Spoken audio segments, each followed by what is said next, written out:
ونعوذ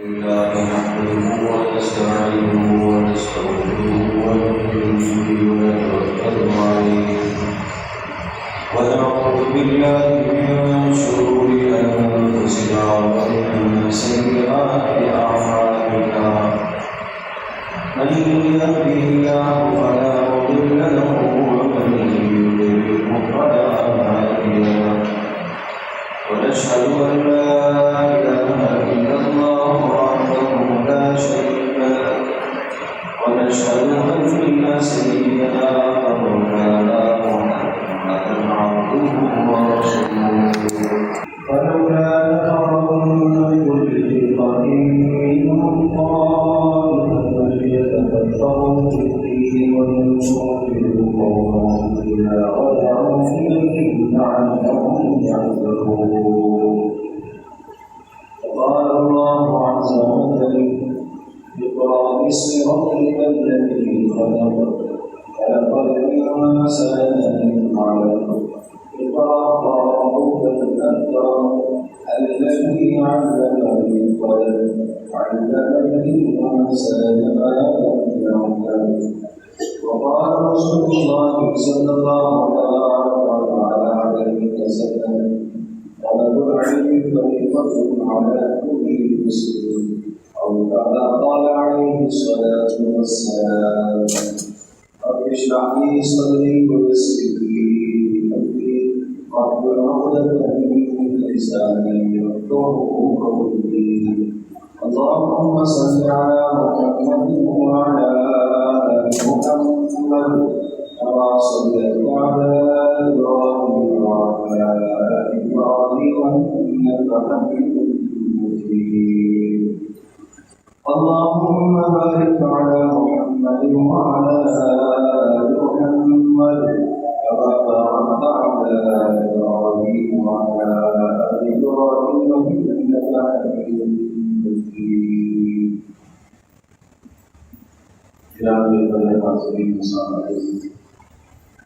اللہ تبارک و تعالیٰ نے انسان کو تمام مخلوقات میں سب سے زیادہ فضیلت عطا فرمائی ہے، اور اس انسان کو اللہ نے اشرف المخلوقات بنایا ہے، اور اس انسان کو اللہ پاک نے کائنات میں ہر چیز پر توفیق عطا فرمائی ہے، اور اس کے افضل اور اشرف اور تمام مخلوقات سے خالق اور والا اور برتر ہونے کا جو سبب ہے وہ سبب علم ہے۔ اللہ نے اس انسان کو علم سے مالا اس کو علم عطا کرتا ہے، اور یہ علم کائنات میں باقی چیزوں کو نہیں دیا کرتا۔ باقی چیزیں حیوانات، جانور، جو بھی دنیا میں پیدا ہوتے ہیں، پیدا ہوتے ہی اللہ تبارک و تعالیٰ نے ان کے دل و دماغ میں یہ بات رکھ دی ہے، ڈال دی ہے، وہ اپنے منافع کو حاصل کرتے ہیں اور نقصان سے اپنے آپ کو بچاتے ہیں۔ یہ تو سمجھ لیجیے وَأَعْطَىٰ كُلَّ شَيْءٍ خَلْقَهُ ثُمَّ هَدَىٰ، اللہ نے ہر چیز کو پیدا کیا اور اس کو کس مقصد کے لیے پیدا کیا، اس کا مقصد اللہ نے اسے پہلے سے ہی سکھا دیا۔ ایک چھوٹا سا چوزا جیسے ہی انڈے سے باہر آتا ہے تو وہ دانا چگنا شروع کر دیتا ہے، اور اگر کوئی چیز نقصان دہ اسے نظر آتی ہے، اس کی جان پر حملہ کرنے کی کوئی چیز، کوئی جانور سامنے آتا ہے تو وہ اسے بچنے کی کوشش کرتا ہے، اسے بتانا نہیں پڑتا، اسے سمجھانا نہیں پڑتا، یہ علم وہ لے کر پیدا ہوا۔ انسان ارشاد فرمایا کہ واللہ خلق، اللہ نے تمہیں پیدا فرمایا، اور جب اللہ نے تمہیں اس دنیا میں بھیجا لا تعلمون شیئا، تم کچھ بھی نہیں کرتے، وَجَعَلَ لَكُمُ السَّمْعَ وَالْأَبْصَارَ وَالْأَفْئِدَةَ، اور اللہ نے تمہیں کان عطا فرمائے، اللہ نے تمہیں آنکھیں عطا فرمائی اور اللہ نے تمہیں دل عطا فرمایا. یہ تین بڑے اعضاء اللہ نے تمہیں دیے کہ ان اعضاء کے ذریعے سے تم علم حاصل کرو. اور ان اعضاء کے اندر اللہ پاک نے علم کے حاصل کرنے کی صلاحیت کو رکھا. بے شمار چیزوں کا علم آدمی سن کر حاصل کرتا ہے. ایک بات آپ کو معلوم نہیں تھی، آپ نے جمعے کے بیان میں تقریر میں وہ بات سنی تو سن کر آپ کو یہ علم حاصل ہوا. اسی آیت کے متعلق آپ کو پتہ نہیں تھا، آپ نے سنا، سن کر آپ کو علم حاصل ہوا. قریب میں رمضان المبارک کا مہینہ گزرا. رمضان المبارک کے متعلقہ تمام تر احکامات آپ میں سے اکثر نے سن کر علم حاصل کیا. یقیناً کسی نے پڑھے بھی ہوں گے، لیکن زیادہ تر عام طور پر علم کیسے حاصل کیا؟ کن چیزوں سے روزہ حاصل ہوتا ہے، روزے میں کیا کرنا چاہیے، کیا نہیں کرنا چاہیے، عید سے متعلقہ کیا احکام ہے، آگے حج کا موسم آ رہا ہے، حج کس پر فرض، اور حج کے لیے کیا آداب اور حج کے لیے کیا شرائط، یہ سب کا علم کیسے حاصل ہو رہا ہے. قربانی کا موسم آئے گا، قربانی سے متعلقہ چیزیں کیسے حاصل ہوگی. بہت ساری چیزوں کا علم انسان کو سن کر آتا ہے اور بہت ساری چیزوں کا علم انسان کو دیکھ کر آتا ہے اور پھر بہت ساری چیزوں کا علم انسان کو سوچ کر آتا ہے. سوچنے سے، دماغ سے، دل سے، اور دل و دماغ کو جب انسان کو توجہ کرتا ہے، جو آنکھوں سے دیکھا، جو کانوں سے سنا، اس سنے ہوئے اور اس دیکھے ہوئے پر اپنے دل اور دماغ کو مرکوز کرتا ہے، جماتا ہے، اور علم کی راہیں اس کے لیے. اللہ پاک نے انسان کی تمام فضیلت اور برتری ذکر فرمائی. پہلے پارے میں وَعَلَّمَ آدَمَ الْأَسْمَاءَ كُلَّهَا ثُمَّ عَرَضَهُمْ عَلَى الْمَلَائِكَةِ. ایک پورا رکوع حضرت آدم علیہ السلام کی تقریر پر اللہ نے ذکر فرمایا. وَإِذْ قَالَ رَبُّكَ لِلْمَلَائِكَةِ إِنِّي جَاعِلٌ فِي الْأَرْضِ خَلِيفَةً. ملائکہ کے ذہن میں یہ خیال تھا کہ اللہ نے ہمیں سب سے اشرف بنایا ہے، سب سے افضل بنایا ہے، اور ہم ہر وقت اللہ کی عبادت میں لگے ہوئے ہیں. کوئی رکوع میں تو رکوع میں لگا ہوا، کوئی سجدے میں تو سجدے میں لگا ہوا، کوئی قیام میں تو قیام میں لگا ہوا. اللہ تعالیٰ نے فرشتوں کے سامنے اظہار فرمایا کہ میں ایک اپنا نائب زمین میں بنانا چاہتا ہوں. فرشتوں نے کہا اس لیے بندگی کے لیے اگر آپ پیدا کرنا چاہتے ہیں، ہم حکمت جاننا چاہتے ہیں، آپ کی تخلیق، آپ کے فیصلے پر ہمیں کوئی اعتراض نہیں ہے، ہم جاننا چاہتے ہیں اس کی حکمت کیا ہے. تو فرمایا میں اپنی حکمتوں کو جانتا ہوں، تم نہیں جانتے. پھر اللہ تبارک و تعالیٰ نے یہ سمجھایا وَعَلَّمَ آدَمَ الْأَسْمَاءَ كُلَّهَا. اللہ نے حضرت آدم علیہ السلام کو کائنات میں تمام آنے والی اشیاء اور انسان سے جو متعلقہ ضروریات ہیں ان تمام ضروریات کا علم عطا فرمایا. چیزوں کا علم بھی اللہ نے دیا، ان کے خواص کیا ہیں، ان کے فوائد کیا ہیں، ان کے نقصانات کیا ہیں، یہ سب اللہ نے آدم علیہ السلام کو بتا دیا، یہ علم عطا فرمایا. پھر اس کے بعد اللہ تعالیٰ نے ملائکہ سے کہا کہ انبئونی باسماء ہؤلاء ان کنتم صادقین. اچھا تم بتاؤ یہ جو چیزیں ہیں سامنے، ان چیزوں کے نام کیا ہیں اور ان کے فائدے کیا ہیں اور ان کے نقصانات کیا ہیں. قالوا سبحانک لا علم لنا الا ما علمتنا انک انت العلیم الحکیم. اے ہمارے پروردگار، اے ہمارے پروردگار، تو بیکار پیدا کرنے سے پاک اور برتر ہے. تو نے جو انسان کو بنایا کسی حکمت کے لیے بنایا، کسی مقصد کے لیے بنایا. ہمارا اس پر ایمان اور عقیدہ ہے. ہمیں تو وہی علم ہے جو تو نے ہمیں عطا کیا، ان چیزوں کے متعلق ہم کچھ نہیں جانتے. پھر اللہ پاک نے آدم علیہ السلام سے کہا انبئہم باسماء ہؤلاء.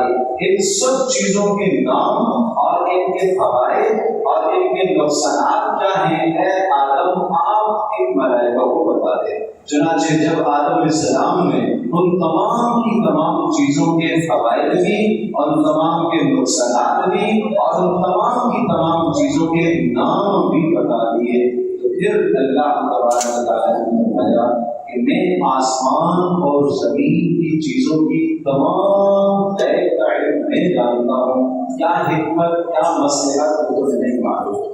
تو اس واقعے سے آدم علیہ السلام، ملائکہ اور اللہ کے درمیان میں یہ مکالمہ ہے، اس مکالمے سے کیا ثابت ہوا کہ آدم علیہ السلام کی فضیلت ملائکہ پر ثابت ہوئی، کس وجہ سے؟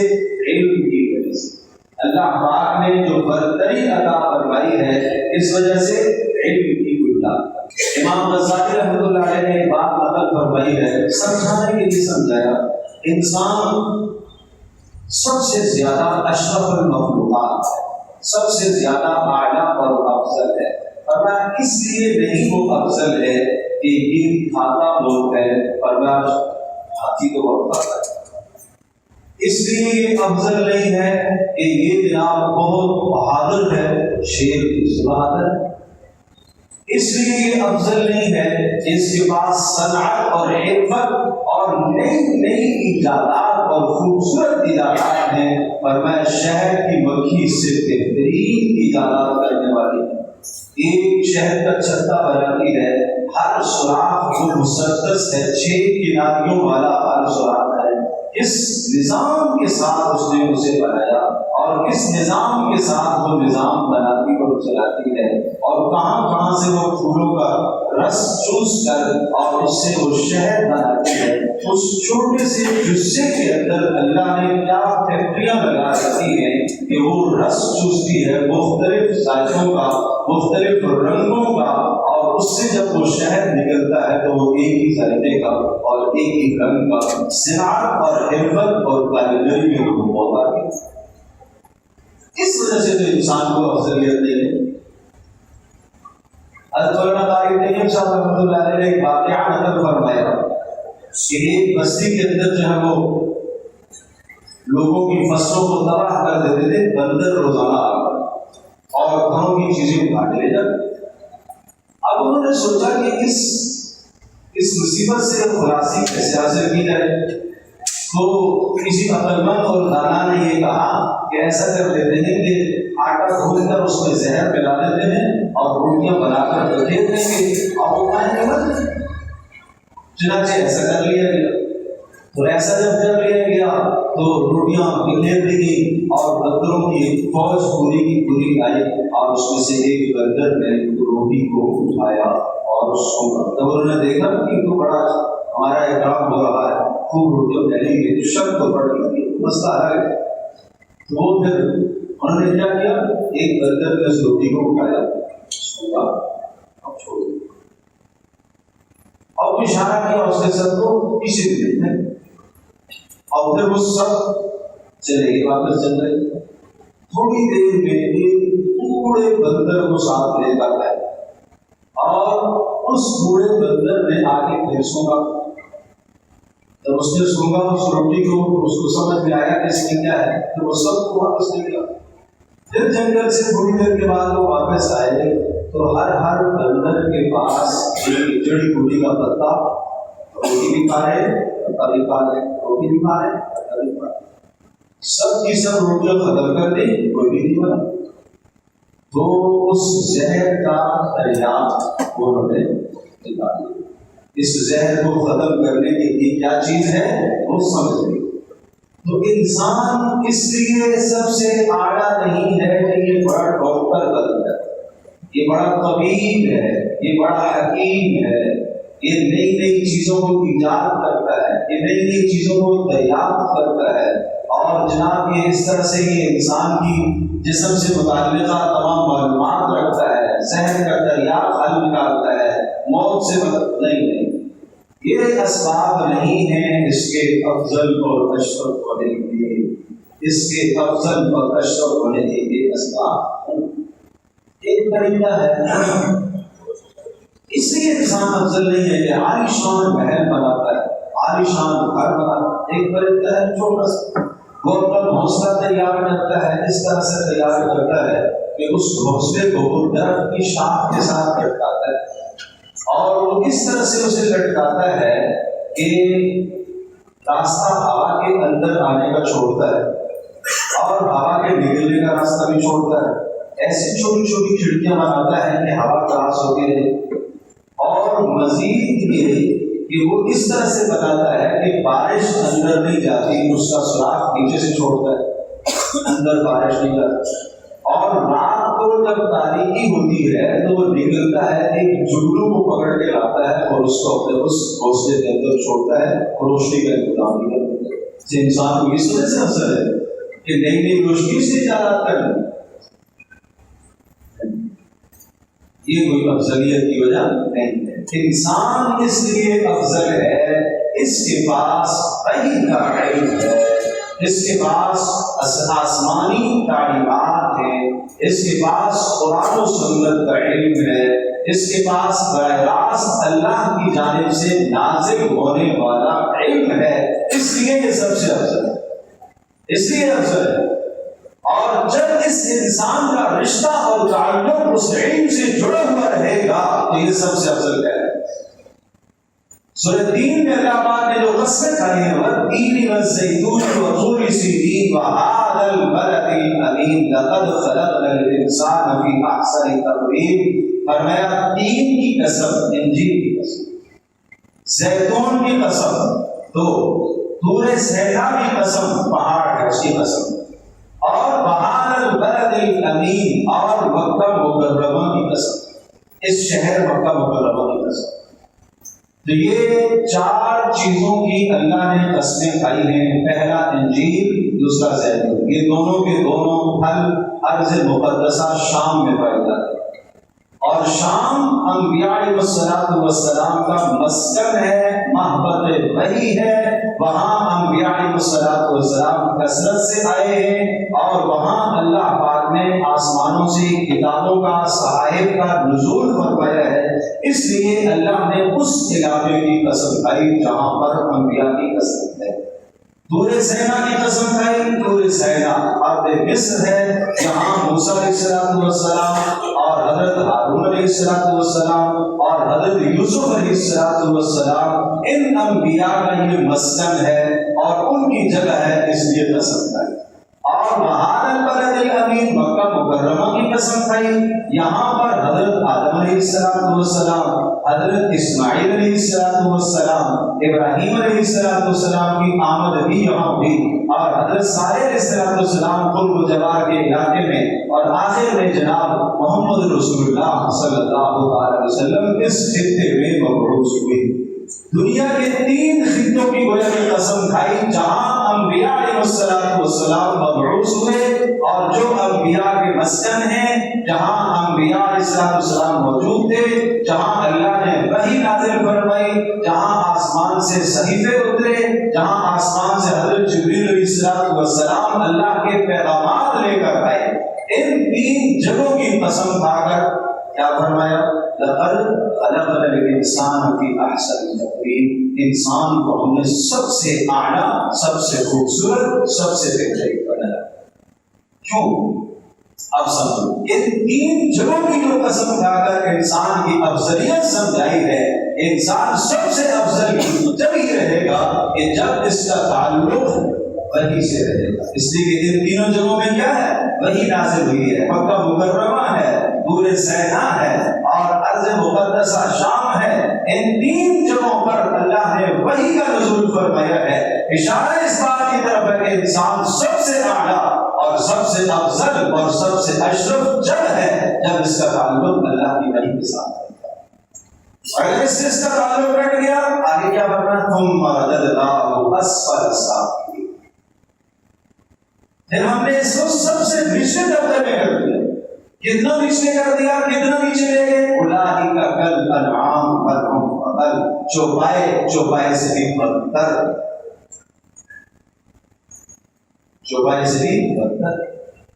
امام غزالی رحمۃ اللہ علیہ نے یہاں ایک بات ذکر فرمائی ہے، وہ ارشاد فرماتے ہیں کہ انسان کا ایک جو انسانیت کا معیار ہے، جو اس کو وہی سکھاتی ہے، جو علم اللہ نے عطا فرمایا ہے، اس سے جو ایک انسانیت سیکھتا ہے، وہ سب سے بلند ترین زندگی گزارنے کا معیار ہے، اور وہ یہ ہے جو پیارے پیغمبر صلی اللہ علیہ وسلم نے عطا فرمایا، امت کو سبق دیا، خود رسول اللہ صلی اللہ علیہ وسلم کا عمل تھا کہ اس کائنات کے اندر محلے میں، سوسائٹی میں، علاقے میں اور گزار میں اپنے ساتھ جو بھی برا کرے اس برائی کا بدلہ برائی سے نہیں، اچھائی سے، یہ انسان کی زندگی کا سب سے بلند معیار ہے۔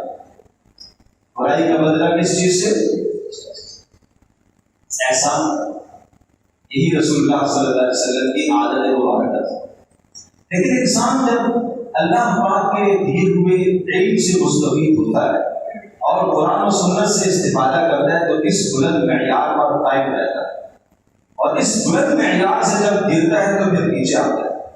نیچے آتا ہے وہ بیل، بکری، گائے، گدھے، اس قسم کے جو حیوانات ہیں، ان کی طرح کی زندگی گزارتا ہے۔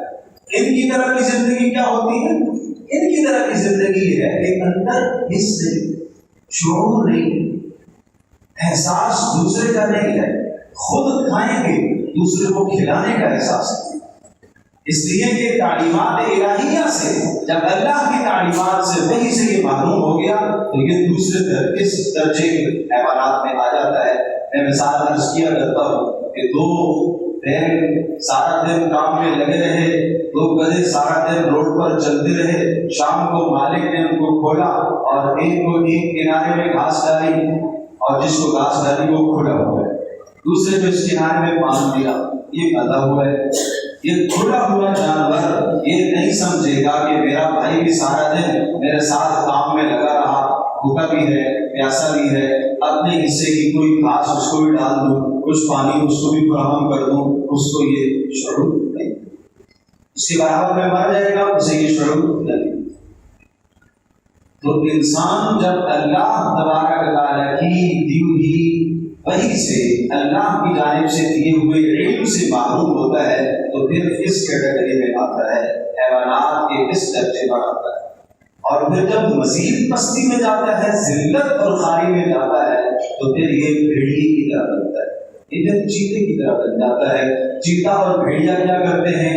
وہ اپنی اور اپنے بچوں کی زندگی کو بنانے کے لیے دوسرے کی زندگی کو تباہ کرتے ہیں۔ جس ہرن پر اور جس بھیڑ اور بکری پر جو ہے وہ بھیڑیے نے حملہ کیا، چیتے نے حملہ کیا، اس کی تو جان گئی، اس کی جان تباہ کر کے اس کو کھلائے گا، اپنا پیٹ بھرے گا، بچوں کا پیٹ بھرے گا۔ جب انسان قرآن و سنت کی تعلیم سے محروم رہتا ہے تو پھر اس تیسرے درجے کے حیوانات میں داخل ہو جاتا ہے۔ پھر اس کا مقصد دنیا میں اپنا پیٹ پالنا، بچوں کا پیٹ پالنا، بس صرف یہی مقصد ہے۔ اس مقصد کے لیے دوسرے کی جان داؤ پہ لگا دیتا ہے، دوسرے کی جان چھین لیتا ہے، دوسرے کا مال تباہ کر لیتا ہے، دوسرے کی عزت چھین لیتا ہے۔ کیوں؟ مقصد اپنا پیٹ بھرنا۔ یہ انسانیت کا درجہ نہیں، یہ انسان انسانیت کے درجے سے نیچے آ گیا ہے، اور جو اس سے بھی نیچے پس سے پس اور ذلت میں گرتا ہے تو پھر یہ چوتھا درجہ آتا ہے سانپ اور بچھو کا، کہ سانپ اور بچھو وہ جب کسی کو ڈستے ہیں، سانپ کو بھی پتا ہے اس کو ڈس کر میرا پیٹ نہیں بھرے گا، بچھو بھی جانتا ہے اس کو ڈس کر میرا پیٹ نہیں بھرے گا، لیکن اس کے مزاج میں ہے دوسرے کو تکلیف دینا، چاہے اپنا فائدہ ہو یا نہ ہو، دوسرے کو تکلیف۔ چار درجے زندگی گزارنے کے میں نے عرض کی، سب سے اعلیٰ درجہ انسان کا، دوسرا درجہ حیوانات جو میں نے مثال کی ہے، تیسرا درجہ پرندوں کا، اور چوتھا درجہ سانپ کا۔ ہر آدمی اپنی زندگی کا احتساب کرے، میں کس درجے کی زندگی گزار رہا ہوں، دیکھا۔ اور سب سے اعلیٰ جو درجہ ہے، اس وجہ سے انسان کو اللہ نے سب سے اعلیٰ اور افضل بنایا ہے کہ یہ بلند ترین درجے پر ہے۔ یہ بلند ترین درجہ اس کی زندگی میں کیا ہے کہ یہ اپنے مسلمان بھائی کے لیے خیر خواہی سوچتا ہے، اس کے لیے بھلائی سوچتا ہے. اور یہ سب علم کہاں سے آئے گا؟ یہ وحی ہے. مجھے آپ یہ بتائیے پیارے پیغمبر صلی اللہ علیہ وسلم پر سب سے پہلی وحی کون سی آئی ہے؟ اقرأ باسم ربک الذی خلق. آیت کی جاؤ. ماحول کیسا تھا؟ کفر، شرک. خود بیت اللہ جو توحید کا مرکز ہے وہ بتوں سے بھرا ہوا تھا. قتل و غارت، کون سا جرم نہیں تھا اس معاشرے کے اندر. معمولی بات پر گردن اڑا دینا، معمولی بات پر ختم کر دینا، خاندانوں کی لڑائیاں، خاندانوں کے خاندان موت کے گھاٹ اتر جاتے. یہ حال یہ بھی ہو سکتا تھا کہ سب سے پہلی وحی اے لوگو اس اللہ کی بندگی کرو جس اللہ نے تمہیں پیدا کیا ہے. یا ایھا الناس اعبدوا، یہ حکم تو مدنی صورت میں آیا ہے، سورۃ البقرہ جو مدینہ میں جا کے نازل ہوئی. پہلے 13 سال میں یہ بات نہیں آئی. حج آخر میں آیا ہے، روزہ خود مدینہ منورہ میں جا کے آیا ہے، زکوٰۃ کا حکم وہاں جا کے آیا ہے. سب سے پہلی بات کیا تھی؟ سب سے پہلی بات علم حاصل کرو. اقرا پڑھو. اقرا باسم ربک الذی خلق، جس اللہ نے تمہیں پیدا کیا ہے اس پاک پروردگار کا نام لے کر علم حاصل کرو. الذی خلق الانسان من علق، جس پروردگار نے، جس رب نے اس انسان کو ایک لطفے سے پیدا کیا. اقرا وربک الاکرم، اور تم پڑھو، تمہارا رب عزت والا ہے، وہ تمہیں عزتیں دے گا. عزتیں وحی کے اندر ہیں، عزتیں قرآن کے علم میں ہیں، عزتیں رسول اللہ صلی اللہ علیہ وسلم کی سنتوں میں ہیں. یہ راستہ ہے عزت کا. اقرأ وربک الاکرم الذی علم بالقلم، جس نے اسباب علم عطا فرمائے تمہیں. علم الانسان ما لم یعلم، وہ علم عطا فرمایا جو نہیں جانتا تھا. 2.5 سال تک صرف یہی وحی برقرار رہی، وحی کا تسلسل ہو. 2 سال اور کچھ ماہ کے بعد پھر وحی آئی، یا ایھا المدثر یا ایھا المزمل. اس میں رسول اللہ صلی اللہ علیہ وسلم کو بتایا گیا اب آپ لوگوں کو ڈرائیے. تو میں یہ عرض کر رہا ہوں کہ پورے معاشرے کے اندر جتنی بھی حیائی ہو، معاشرے کے اندر قتل و غارت ہو، معاشرے کے اندر دنیا کا ہر عیب اور ہر برائی موجود ہو، اگر آپ یہ معاشرے کی اصلاح چاہتے ہیں، اپنی ذات کی اصلاح چاہتے ہیں، تو اصلاح کا آغاز کہاں سے ہوگا؟ اس جو ہے وہ الجھی ہوئی ڈوری کو سلجھائیں گے کیسے؟ آغاز علم سے ہوگا، قرآن و سنت کے علم سے. اس لیے رسول اللہ صلی اللہ علیہ وسلم کو پہلی وحی علم دی.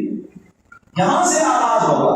جب علم آئے گا بت پرستی چھوڑ دیں گے، جب علم آئے گا قتل و غارت چھوڑ دیں گے، جب علم آئے گا چوری اور ڈاکہ زنی چھوڑ دیں گے، جب علم آئے گا زنا اور فحاشی ختم ہو جائے گی.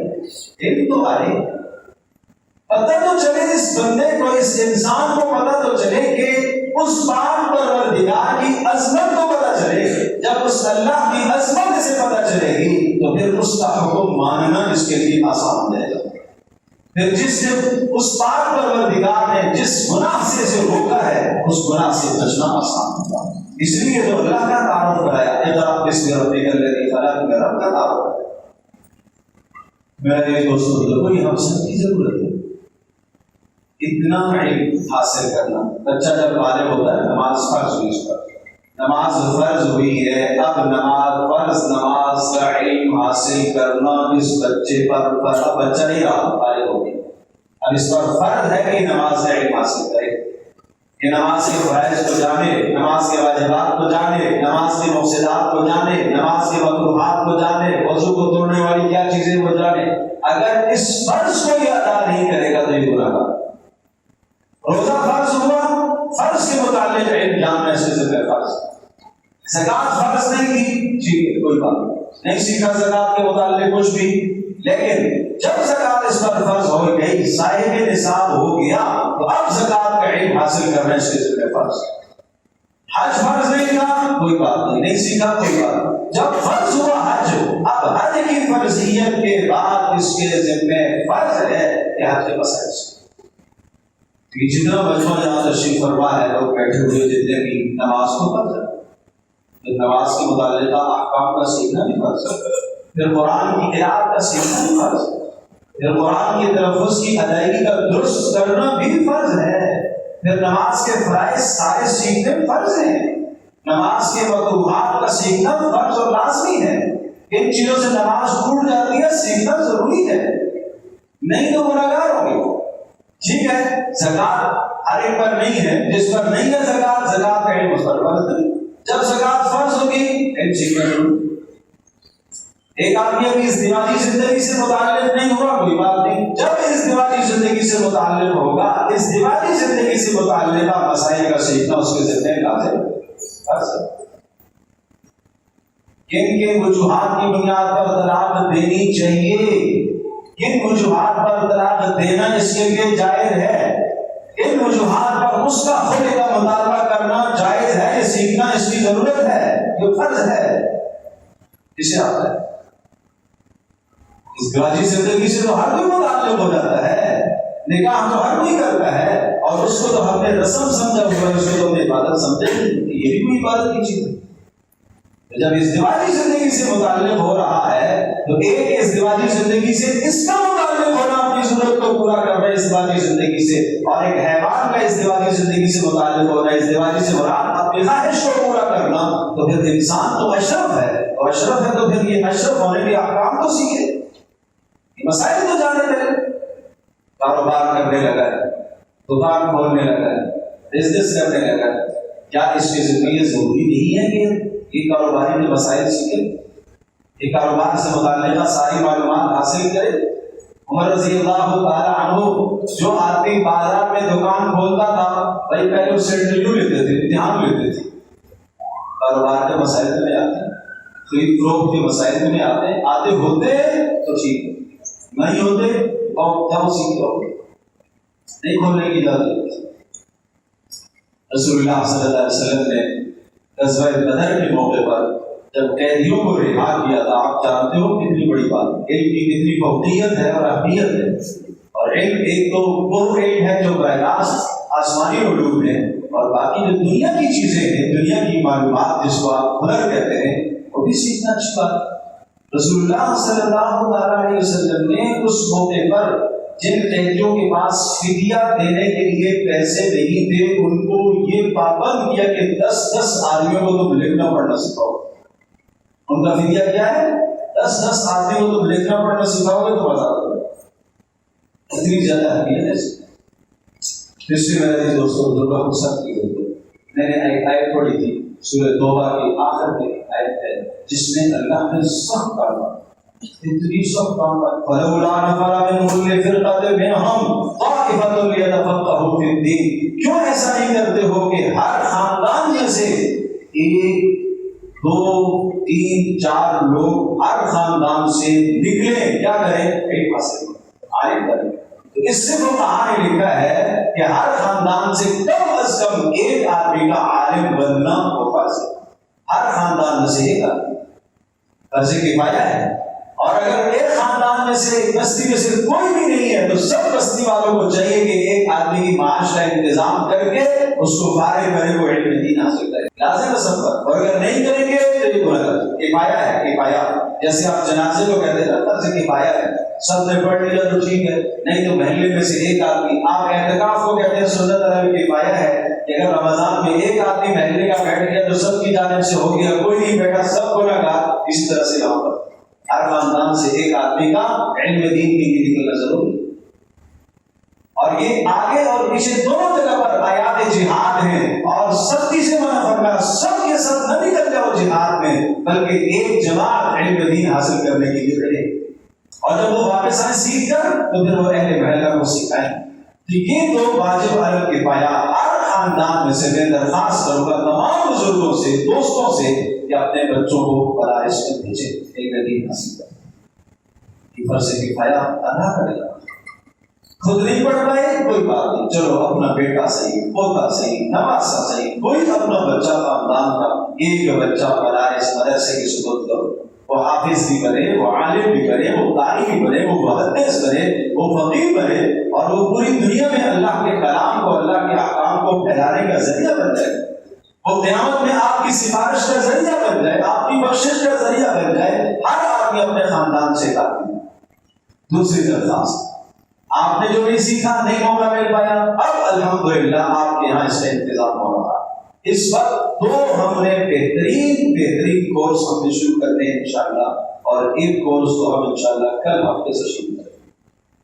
وہ صرف 20 کلاسوں پر مشتمل ایک ورکشاپ ہم نے رکھی ہے، جس میں 50% قرآن کریم کے الفاظ کا معنی آپ سیکھنا جاننا سیکھ جائیں گے، صرف 20 دن کی بات۔